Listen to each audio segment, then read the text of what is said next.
과학, 찰스 다윈, 그의 저서 종의 기원과 진화론에 대해 살펴보도록 하겠습니다. 찰스 다윈은 영국의 생물학자입니다. 이기적 유전자로 유명한 리처드 도킨스는 그를 이렇게 평하였죠. 지구의 생물체는 자신들 중 하나가 진실을 밝혀내기 전까지 30억 년 동안 자기가 왜 존재하는가를 모르고 살았다. 진실을 밝힌 그 이름은 찰스 다윈이었다. 이처럼 진화론을 통해 생물학의 큰 발전을 이룬 인물입니다. 이뿐만 아니라 다양한 분야에 큰 영향을 미치며 인류의 역사에 큰 획을 그었다고 여겨집니다. 그의 이론은 현대의 생물학에서도 대부분이 그대로 수용되고 있습니다. 생애를 보자면 그는 잉글랜드 슈르즈베리에서 태어났습니다. 아버지처럼 의사가 되기 위해 의학을 공부했지만 흥미를 느끼지 못하였죠. 그러던 와중 해군 측량선 비그로의 자연학자로 승선하게 됩니다. 이때 갈라파고스 제도에 머물게 되는데 여기서 종의 변화에 의문을 가지게 되죠. 이후 종의 기원을 출판하게 됩니다. 조롱, 풍자도 당했지만 큰 반향을 일으키며 업적을 인정받았습니다. 이후 73세의 나이에 노화로 사망해 웨스트민스터 사원에 묻히게 됩니다.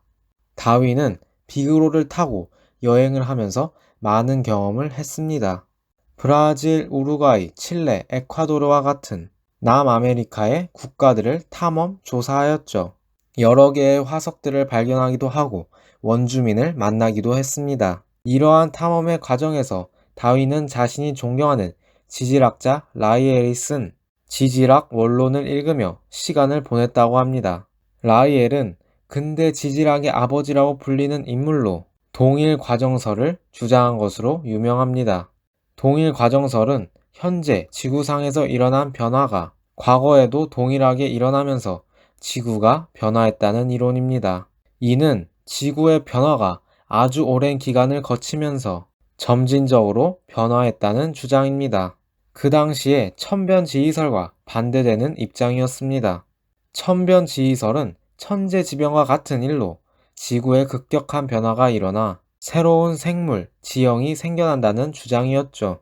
이를 주장한 학자들은 진화론과 같은 주장에 반박하여 성서적 입장을 지키려고 하였습니다. 종이 진화한 것이 아니라 불변하며 바뀐 이유는 대격변으로 인해 사라지고 신이 재창조했다는 것이었죠. 그러나 다윈은 탐험을 하면서 동일 과정설이 옳다는 것을 알게 됩니다. 안데스 산맥이 지진에 의해 계속 높아지고 있었고 격변한 것이 아니라 아주 오랜 긴 시간에 걸쳐서 높아지고 있다는 것을 알아차렸습니다. 현대에서는 동일 과정설을 정설로 보며 몇 번의 격변이 이루어졌다고 여깁니다. 다윈은 이러한 동일 과정설에 영향을 받아 생물의 진화도 작은 변화가 오랜 시간 동안 누적되어서 나타난다고 보았습니다. 라이엘은 종이 불변한다고 보았지만 다윈은 다르게 생각했습니다. 이러한 생각을 가지고 1835년에 갈라파고스 제도에 도착하게 되죠. 16개의 화산성과 3개의 암초로 이루어져 있었습니다. 이곳에서 다윈은 다양한 동식물을 보게 됩니다. 그런데 여기서 특이한 점을 발견하는데 동물들의 모습이 각각의 섬마다 달랐다는 점입니다. 갈라파고스 육지 거북을 보자면 등껍질의 모양이 섬에 있는 먹이에 따라 달랐습니다. 건조한 섬에 사는 거북은 선인장을 먹을 수 있게 등껍질이 안장형으로 목을 높게 들 수 있었습니다. 풀이 무성한 섬의 거북은 바닥에 있는 풀을 먹어 돔형의 등껍질을 가졌죠. 또 다른 예로 유명한 다윈 핀치라고 불리는 핀치새가 있습니다. 핀치새도 먹이에 따라 부리 모양이 모두 달랐습니다. 날카롭고 긴 부리를 가진 핀치는 곤충을 잡아먹었고 짧고 두꺼운 부리를 가진 핀치는 딱딱한 씨, 열매를 깨서 먹었죠. 10여 종이 있었는데 모두 다른 부리를 가졌습니다. 다윈은 이를 보고 각기 다른 종류의 새라고 여겼습니다. 하지만 조류학자 존 굴드에게 모두 같은 핀치 종류라는 사실을 듣게 됩니다. 이를 안 다윈은 크게 놀라고 맙니다. 이러한 작은 섬에 신이 같은 종이면서 서로 모양이 다른 핀치를 창조했다고 보기 어려웠기 때문이죠. 그래서 다윈은 핀치들이 공통된 조상에서 갈라져 나왔다고 보았습니다. 이를 자신의 비밀 노트에 그리기도 하였죠. 위의 그림이 다윈이 노트에 그린 그림입니다. 더 나아가 각각의 섬에 사는 생물들이 새로운 환경에 적응하는 과정에서 변화했다고 생각했습니다. 이러한 경험을 바탕으로 다윈은 연구를 계속해 나갔습니다. 그리고 20년이 지나고 저서를 집필하게 됩니다. 그런데 이때 그와 교류하던 생물학자 월리스에게 편지를 받습니다. 한 편의 논문이었는데 이를 본 다윈은 놀랄 수밖에 없었죠. 자신이 준비하고 있던 이론과 유사한 내용이 있었기 때문입니다. 결국 둘이 공동으로 학회에 발표하기로 결정하였죠. 이후 1859년에 종의 기원을 출판하게 됩니다. 먼저 다윈은 진화의 방식에 대해 다루는데 사육과 재배에서 생기는 변이를 말합니다. 사육자들이 품종 개량을 위해 인공 선택을 한다고 말했죠. 자신들이 원하는 변이를 가진 개체들만을 선택하여 교배시키고 그렇지 않은 개체들은 버린다는 것입니다. 이러한 과정이 반복되면 최종적으로 사육자가 원하는 개체, 종만이 남게 됩니다. 이를 통해 다윈은 부모의 형질이 자식에게 전달된다는 것을 알아냅니다.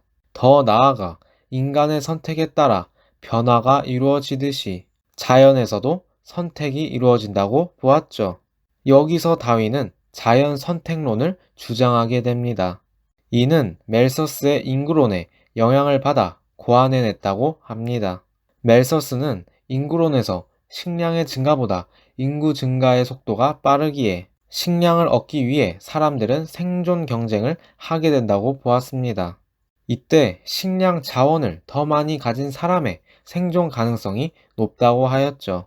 이를 바탕으로 다윈은 자연에서 어떤 생물의 유용한 변이가 일어난다면 그 특성을 가진 개체는 생존 경쟁에서 살아남을 가능성이 커진다고 말합니다. 그리고 유전의 원리에 따라 그 개체들은 비슷한 특징을 지닌 자손을 낳게 된다고 하였죠. 다윈은 이를 자연 선택이라고 명합니다. 자연이 환경에 잘 적응하는 개체를 선택하고 그 개체가 자손을 낳으면서 후대의 개체의 형질이 점점 강화되어진다고 보았죠. 예로 목이 긴 기린과 짧은 기린이 있었을 때 나뭇잎을 먹기가 쉬웠던 목이 긴 기린이 살아남게 되고 목이 짧은 기린은 죽고 맙니다. 목이 긴 기린이 번식을 하며 목이 긴 변이가 이어지게 된다는 것입니다. 다윈은 이러한 과정에서 다양한 변이가 이루어지면서 생물의 다양성이 나타난다고 보았습니다. 모든 생명체는 조금씩 변이하기에 오랜 시간이 지나면서 공통된 조상으로부터 각각 환경에 적응하는 다양한 종들이 생겨나게 됩니다. 하나의 생명체에서 지금의 다양한 생명체들이 나타나게 된 것이죠. 여기서 주의해야 할 점은 진화는 진보가 아니라는 점입니다. 다양한 변이 가운데 환경에 적응한 개체가 살아남은 것일 뿐이지 이전의 상태보다 발전한 것이 아니기 때문이죠. 이러한 종의 기원은 출간되면서 엄청난 반응을 일으켰습니다.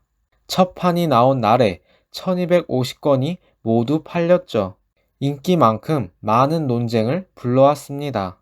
신이 만물을 창조했기에 종이 불변한다는 기독교의 입장과 달랐기 때문입니다. 또한 그 당시의 과학으로 입증하기 어려운 부분이 있었습니다. 그러한 부분은 이후 1930년대에 유전학의 발달로 인정받게 되죠. 또한 다윈을 비판한 사무엘 윌버포스 주교가 인간의 조상이 원숭이냐고 물었는데 이 때문에 다윈을 원숭이의 모습으로 풍자한 그림까지 나왔습니다. 다윈이 원숭이가 인간이 되었다고 말한 적이 없었지만 말이죠. 더 나아가 다윈은 인간의 유래라는 저서에서 인간 또한 진화의 산물이며 영장류의 동물 중 하나라고 보았습니다. 지능, 감정, 마음도 뇌의 활동으로 진화에 의해 만들어졌다고 하죠. 이어서 인류의 기원에 대해서도 말합니다. 다윈은 과거에 아프리카에서 고릴라 침팬지와 매우 닮은 유인원이 살다가 멸종되었을 가능성이 많다고 하며, 고릴라와 침팬지는 현재의 인간과 가장 가까운 친척이므로 인간의 초기 조상도 아프리카에서 살았을 것이라고 추측합니다. 이 때문에 인간을 특별한 존재라고 여긴 당시 사람들의 비난을 받았지만, 현대에선 그의 업적이 위대하다고 인정받고 있습니다. 최종 정리. 원래 극소수 또는 하나의 형상에 몇 가지 능력과 함께 숨결이 불어넣어졌고, 그 뒤 이 행성이 정해진 중력 법칙에 따라 계속 도는 동안에 처음에 그토록 단순했던 것에서 가장 아름답고 가장 경이로운 무수한 형상들이 진화해 왔고, 지금도 진화하고 있다는 이런 생명관에는 장엄함이 있다.